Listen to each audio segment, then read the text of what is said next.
I'm Will, as you guys know, and I'm joined here today by Sara Hendren. Thank you so much for joining us, Sara. It's wonderful to have you.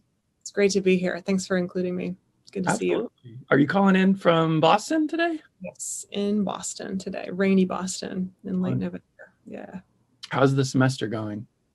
You know, it's not an easy time to be a student or a teacher, I must say. And I'm watching my own kids, my own 3 children at home, and my own students who are doing the very best they can, honestly. And they are teaching me all the time about adapting to difficult circumstances, which is part of our theme for today, right?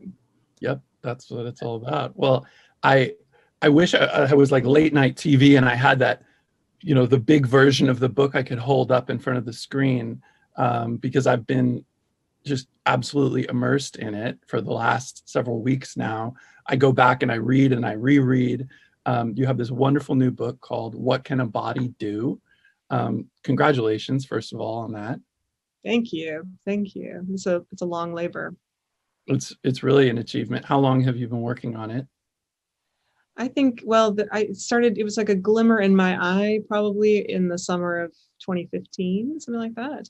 And I thought that it might be, at that time, more of a visual heavy catalog book. So a kind of a tour through, a number of technologies and then some commentary about them. And then I realized pretty quickly that the technologies themselves would date really fast, whereas the enduring questions and the long tradition of disability and disabled people meeting the built world in deeply creative and adaptive ways, and what we learn from that, the kind of principles behind that adaptation to technology, that those were the enduring kinds of stories. So, really actively working, I sold the book in the end of 2016, so actively working for more like 3 years on it. And yeah, it's been a steep learning curve ever since, but it's built on 10 years of being a professor, a maker, an artist, a collaborative designer, and then along the way, meeting all kinds of people who were rebuilding their own worlds and doing a lot of deep reading in disability studies and being mentored by people senior in the field and realizing, oh, I bet there's room for a book that would introduce people to these ideas, kind of start at the beginning, including all that complexity, but people who don't think they know anything about design or technology, and people who imagine that disability is a very kind of one-dimensional thing, right, and not really thought very hard about it. But so that's kind of that was the impetus for the book. So I remember vividly when you came across my radar first. I think it was 2013. I read this Medium post that said, all technology is assistive technology. Yeah.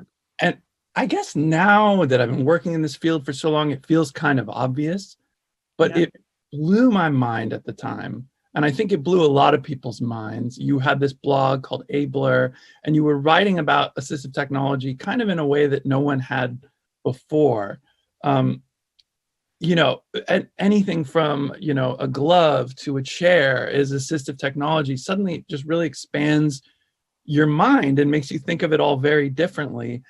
I know that you've taken the kind of the heart of this into the book, and I'm wondering, what do you think, what can a book do, right? You say in this book that like design is the product of human decisions, right?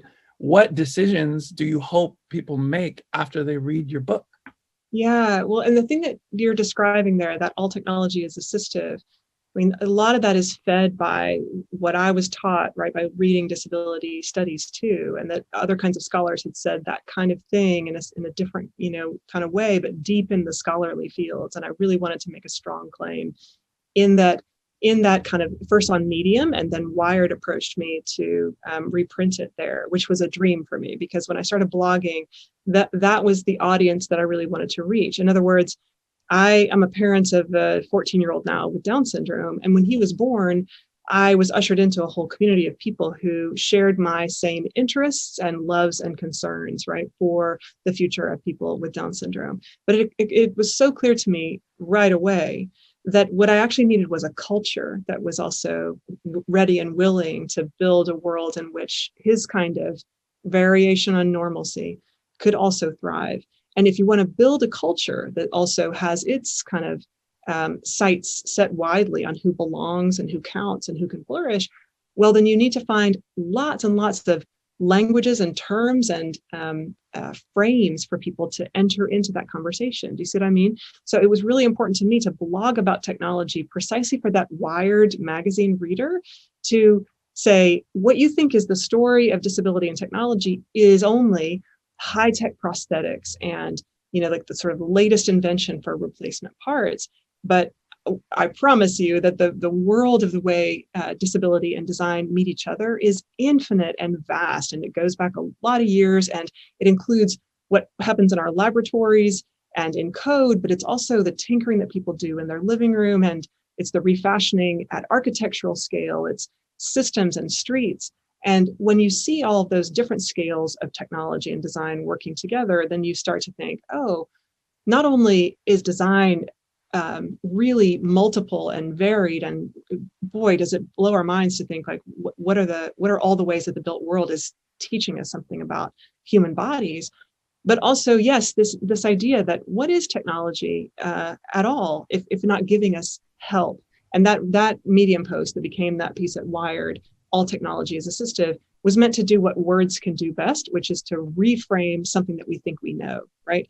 And it was aimed at people who think like, oh, well, assistive technology, that's a noble field where people work on prosthetics for, poor folks who need them. And we sure want to do right by those people. And it has this kind of, ennobled cause again, but it has this kind of specialty and sort of is cordoned off over here on the side. And I really wanted to say, actually, if you think of assistance as being just inherent in technology, then the questions change utterly, right? Then you say, oh, what that means is that all bodies in every state have needs, and that all bodies actually are extended with technologies of all kinds. So that means fork and knife and chopsticks and eyeglasses and orthotic shoes and all kinds of the ways that we are dependent. Now, that doesn't mean that we are the same, right? And we should never actually overlook that kind of the distinctions between and among us, the kinds of barriers that we face getting through the world. But nonetheless, to reframe assistance as being deeply human is to say, wow, I'm getting help, and I want to build a world then. I want to build a world in which help is actually part of what it means to be alive. I don't want to design the help out of our experience or to pretend that the future shouldn't have help in it. That help actually adheres to our fundamental nature, right? And the giving and receiving of it one to another. So all of that was a way for me to try to say, can a future design for technologies that also keep us connected to one another, that keep returning us to each other, and that also make room for lots of kinds of bodies to do lots of kinds of things. So the book goes through all those scales of technology to try to demonstrate this. So it's organized by objects. It starts with limb, it goes to chair, it goes to room, it goes to street, and goes out to kind of the systems of time in a chapter called Clock.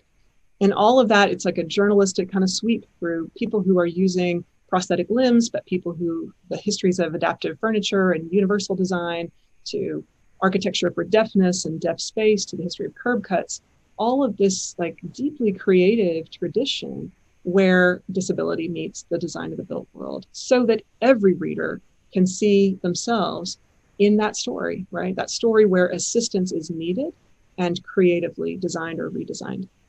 So do you hope designers will make decisions after reading your book through a new frame of reference? Is that sort of what it is? It's like a discovery mission? Yeah, that's right. Or a new frame for starting with the why. A lot of times people talk about that. Like, okay, if you want to do purposeful work, if you want to be clear about what you're waking up every day to do, be clear about the why, right? And sometimes I think the why in what's called assistive technology or prosthetics, sometimes that why is like, well, there's a problem in the world, there are barriers, and I am going to be there to fix them. And my book is trying to say, yes, that may be true some of the time, but also don't forget that disabled people themselves have been doing that radical adaptation, have been doing their own hacking, their own tinkering. Disabled people have been at the source of the kinds of adaptations that folks who want to go into assistive tech in the first place find themselves inspired by. But a lot of times those histories are not as well known. But I think we shift the frame. When we shift the frame, that means we redescribe the world as it is in a different way, so that we see it differently, that we describe it in a way that we want to be. We point to a kind of future. To me, what I hope is that designers see this and think, oh, this is designed not just for other people. This is designed for me and my future, my social and political future, the one that I want to live in. And will I look now with a wider set of eyes, antenna, attention, right, in the way that good designers do? Will I keep my purview really elastic and broad and ambitious to be looking for where good ideas may be found? And that was my hope. Yeah. Well, I we'll get into this, but you talk about how universal design is such a lauded thing, but it's not always the exact answer, right? Yeah. Yeah. We'll get into it. But I want to ask about the term misfit, right? We've seen all these different technologies today, all these incredible manufacturers making things for people to use, whether it's a piece of hardware or AI. Tell me what a misfit is. It's an important idea in the book, and maybe how it applies with something like prosthetic limbs, and we'll take it over to talk about sight tech. Yeah. So misfit and misfitting is a term from Rosemary Garland Thompson, who's a senior scholar in disability studies. And the book is full of disabled scholars and activists who are academics, and their work is deep and rich and has been around for a while. But I have tried to translate it for the lay reader, right, to try to indicate that complexity and leave a paper trail for the reader further. But so I start the book with this incredibly generative idea from Rosemary. So misfitting, we think we know what that means, right? That's a very commonplace kind of word. But what she says is that disability is a condition of misfitting, meaning that it's to be a square peg in a round hole world. And again, that may seem like, well, that's common sense. Of course, right, there's a kind of barrier there about the way your body comes to the built world. But she says, what it means to misfit, if you're a square peg in a round hole, it's actually not clear where the onus of that tension and that mismatch lies. In other words, if you are somebody who uses a wheelchair, it's not clear whether you are asking for a world that has exoskeletons that would amplify your body and therefore get rid of the chair, or whether you're asking for a world where there are more ramps in it and more accessible entrances. So in other words, the square peg in the round hole, the misfit is actually running both ways. I'm pointing in two directions, from the peg to the hole and back. And so that changes everything for people who would like to work in design or technology, because it's not clear whether it's the body that's asking for wearable kinds of adaptations and tech, or whether it's that architectural and systems and infrastructural scale where our best energy would be put. And it also, it implies, right, that what's called a social model of disability. So probably some people who are attending today will be familiar with that, but a medical model of disability just locates impairment or difference just on the body itself. But a social model, and I'm just broadly generalizing here, a social model includes actually the interaction between the body and the world, what happens between me and this desk, between me and this chair. And what that means is maybe I'm looking for the kinds of things that I would do to bring my body to the world, but maybe sometimes I'm asking the world to come a little bit more toward me. So that, when you, the wheelchair, sort of better wheelchair versus ramps is kind of an obvious,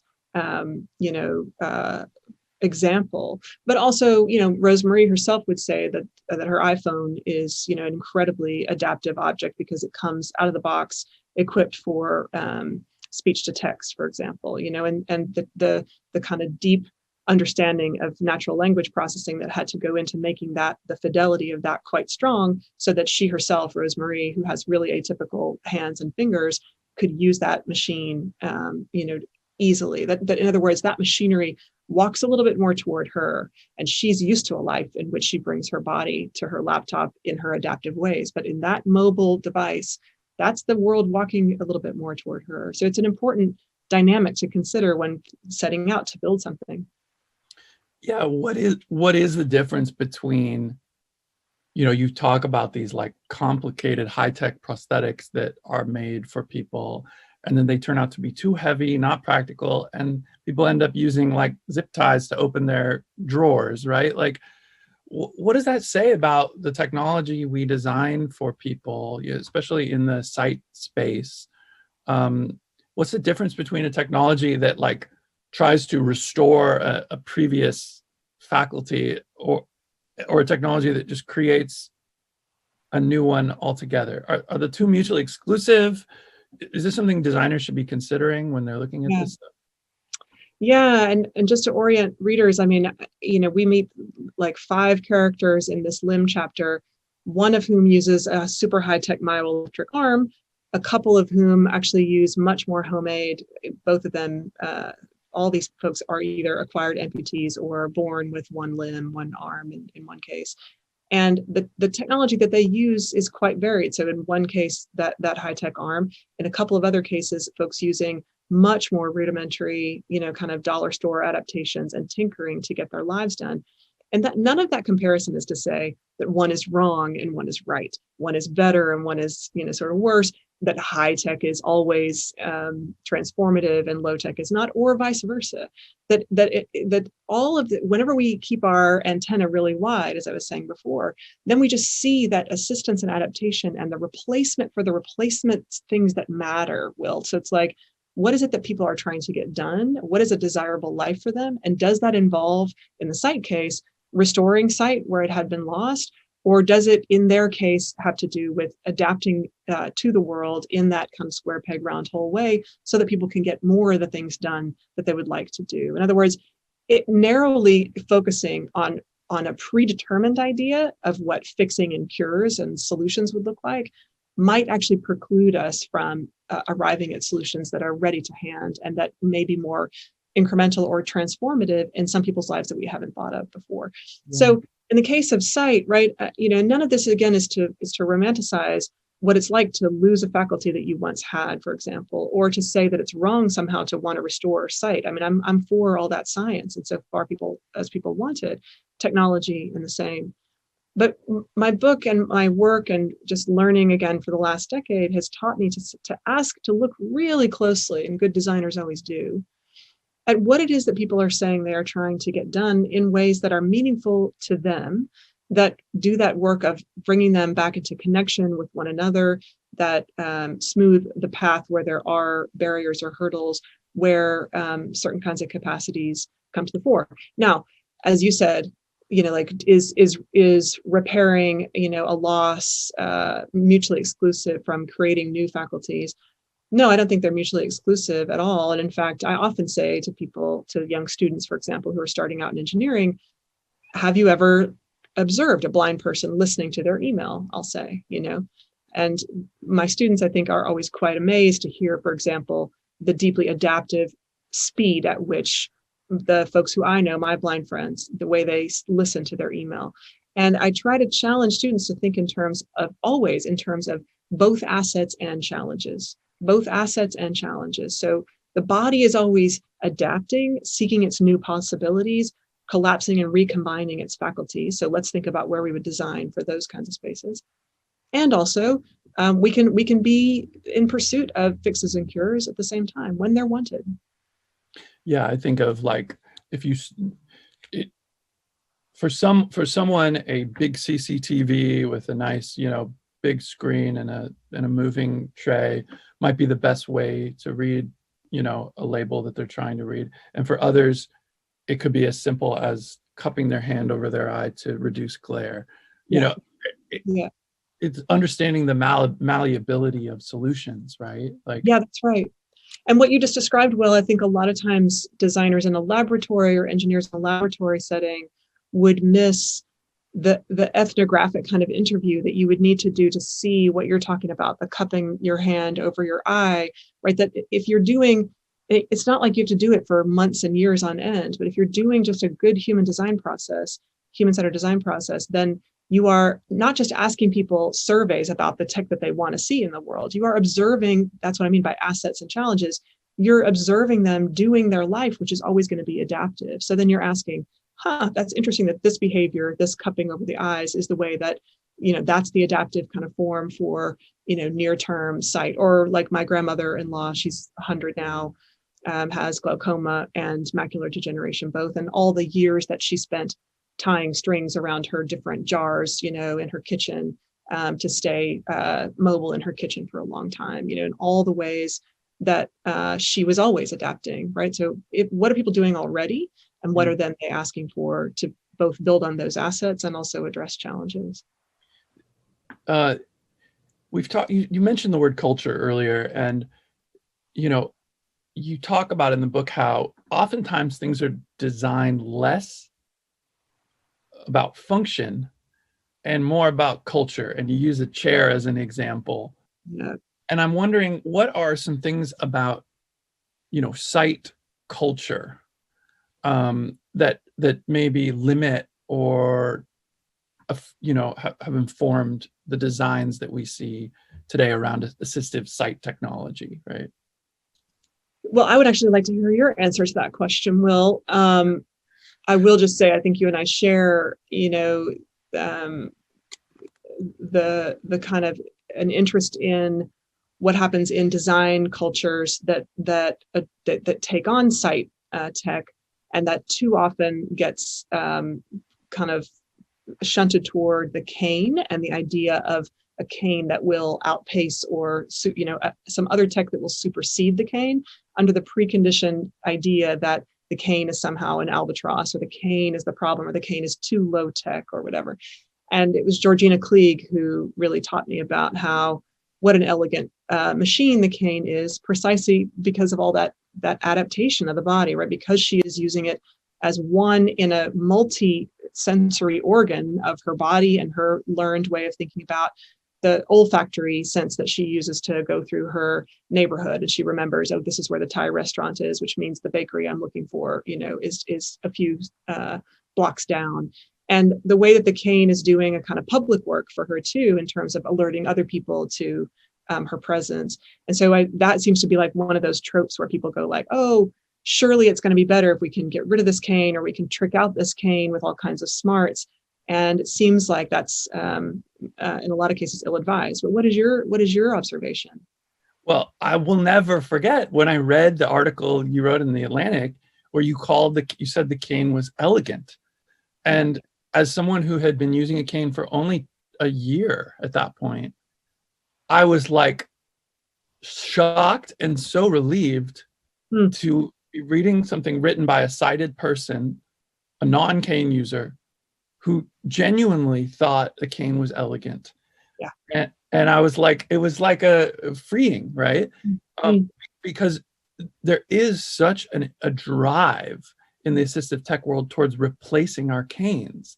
And it's not to say that one day something better than the cane won't come along, but it's almost as if the idea that if they replace our canes, they've cured our vision problem, and we can now brush our hands off and move on to the next disadvantaged group.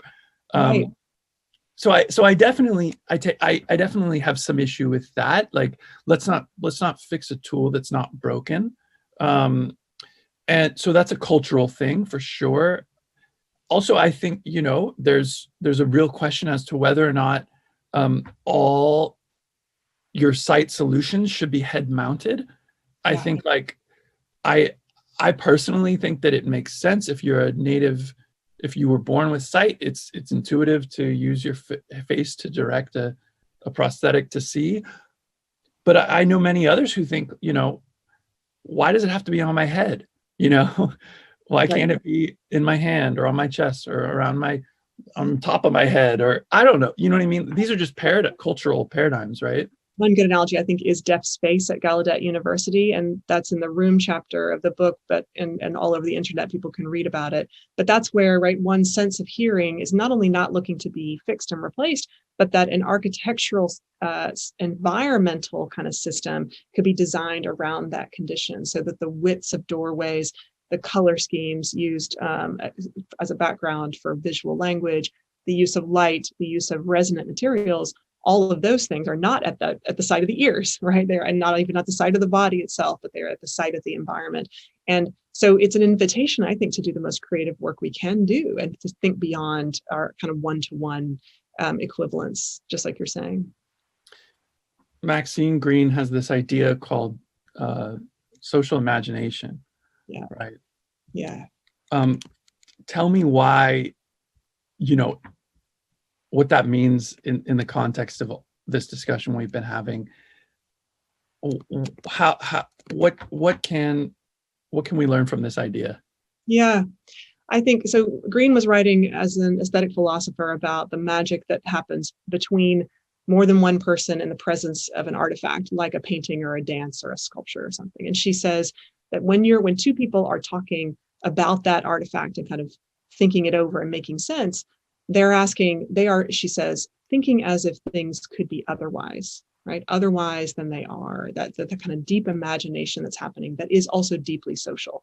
And I included it in the book because she wasn't talking about engineering, but I do think that's what's happening at its best in the laboratory or the design studio in the presence of an artifact. So that if designers and technologists today are in the presence of other people and saying, what if it could be like this? Where should it be mounted on the body? Is it an app? Is it actually an environment? What else could it be? That when you're talking together and when you have that artifact, that kind of triangle, I'm making this gesture with my hand, that kind of triad of relationship, that is a beautiful thing. I can hardly think of anything more ambitious than saying, what if, what if things could be otherwise? And I hope people will feel the courage and the ambition to ask those questions. Well, thank you, Sara. Thank you for being such a determined scholar on these topics. Thank you for meeting us where we are as a community, and for encouraging us to use a little imagination.